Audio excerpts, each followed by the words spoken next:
Hello students, welcome back to KK Misra's tutorials. SCB solution chapter 5 exercise question 35 Newton's laws of motion.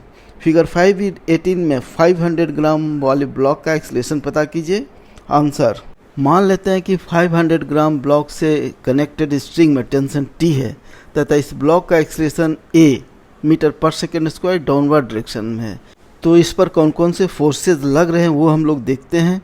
Block का wait 0.5 g downward direction में है, string का tension T upward direction में है तथा इस block का mass है 0.5 kg. तो net downward force equal to mass into acceleration से मिलता है 0.5 g minus T equal to 0.5 a, that is T equal to 0.5 g minus 0.5 a. इसे हम लोग इक्वेशन 1 मान लेते हैं. 50 ग्राम वाले ब्लॉक को कंसीडर करते हैं. इससे जुड़े हुए स्ट्रिंग में टेंशन हम लोग मान लेते हैं F न्यूटन है. इसका भी एक्सेलरेशन A मीटर पर सेकंड स्क्वायर होगा, लेकिन इसका डायरेक्शन अपवर्ड डायरेक्शन में होगा. इस ब्लॉक का मास है 50 ग्राम यानी 0.05 किलोग्राम. तो इसका वेट हो गया 0.05 g डाउनवर्ड डायरेक्शन में. तो फ्री बॉडी डायग्राम में देखिए इस पर नेट अपवर्ड फोर्स हो गया F माइनस 0.05 g.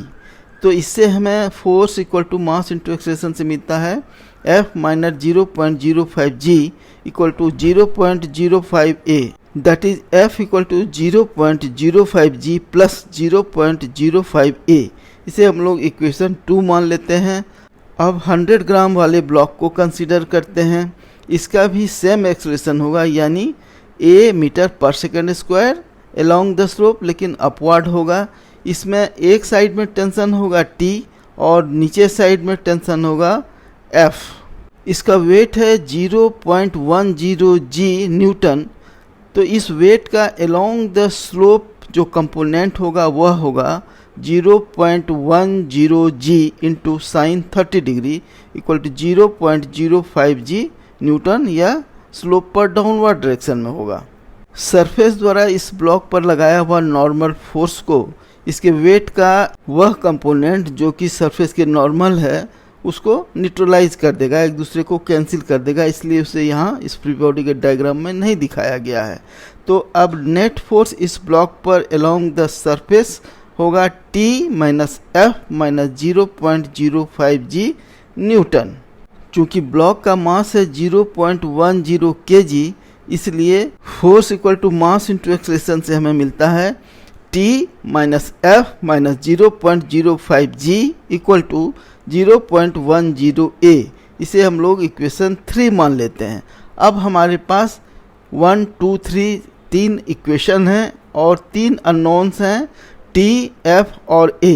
तो हमें चूंकि A निकालना है, एक्सप्रेशन A निकालना है, इसलिए हम लोग T और F को इनसे एलिमिनेट कर देंगे. तो T और F का वैल्यू हम लोग थर्ड इक्वेशन में रख देते हैं.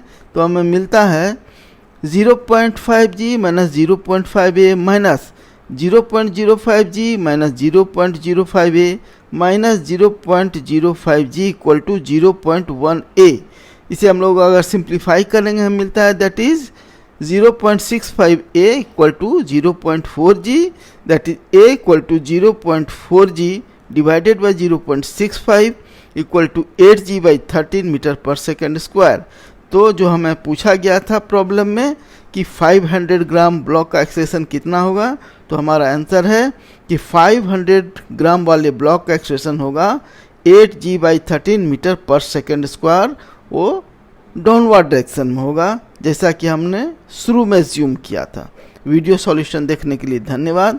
कृपया इस वीडियो को लाइक और शेयर करें तथा इस चैनल को सब्सक्राइब करें. धन्यवाद. Thank you. Visit again.